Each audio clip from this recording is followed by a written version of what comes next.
उद्यापासून विरोधी पक्षनेते अंबादास दानवे सभागृहात दिसणार आहेत। अंबादास दानवेंच्या निलंबनाचा कालावधी कमी केलेला आहे, तर अंबादास दानवेंचं निलंबन 5 वरून 3 दिवसांवर आल्याची माहिती समोर येते। 2 दिवसांनी निलंबनाचा कालावधी कमी केलेला आहे। तर आताची सगळ्यात मोठी आणि महत्त्वाची बातमी, अंबादास दानवेंना 5 दिवसांसाठी निलंबित करण्यात आलं होतं परवाच्या दिवशी, मात्र त्यांचा हा कालावधी आता कमी केला आहे निलंबनाचा आणि तो 3 वर आल्याची माहिती समोर येते। त्यामुळे उद्यापासून विरोधी पक्षनेते अंबादास दानवे सभागृहात दिसणार आहे।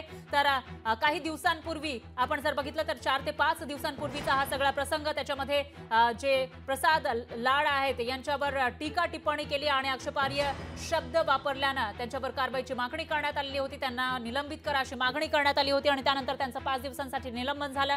मात्र आता त्यांचं हे निलंबनाचा कालावधी कमी करण्यात आला आहे। आधी तर निलंबन मागे घ्या अशी मागणी विरोधकांकडून केली जात होती, मात्र ती मागणी पूर्ण करता येणार नाही असं सभागृहाकडून सांगण्यात आलं आणि त्यानंतर आता त्यांच्या निलंबनाचा कालावधी हा 3 वर आलेला आहे। आधी 5 दिवस ते सभागृहामध्ये जाऊ शकणार नव्हते, पण आता 3 दिवसानंतर ते सभागृहामध्ये हजेरी लावू शकणार आहेत आणि त्यामुळे एक मोठा निर्णय म्हणावा लागेल।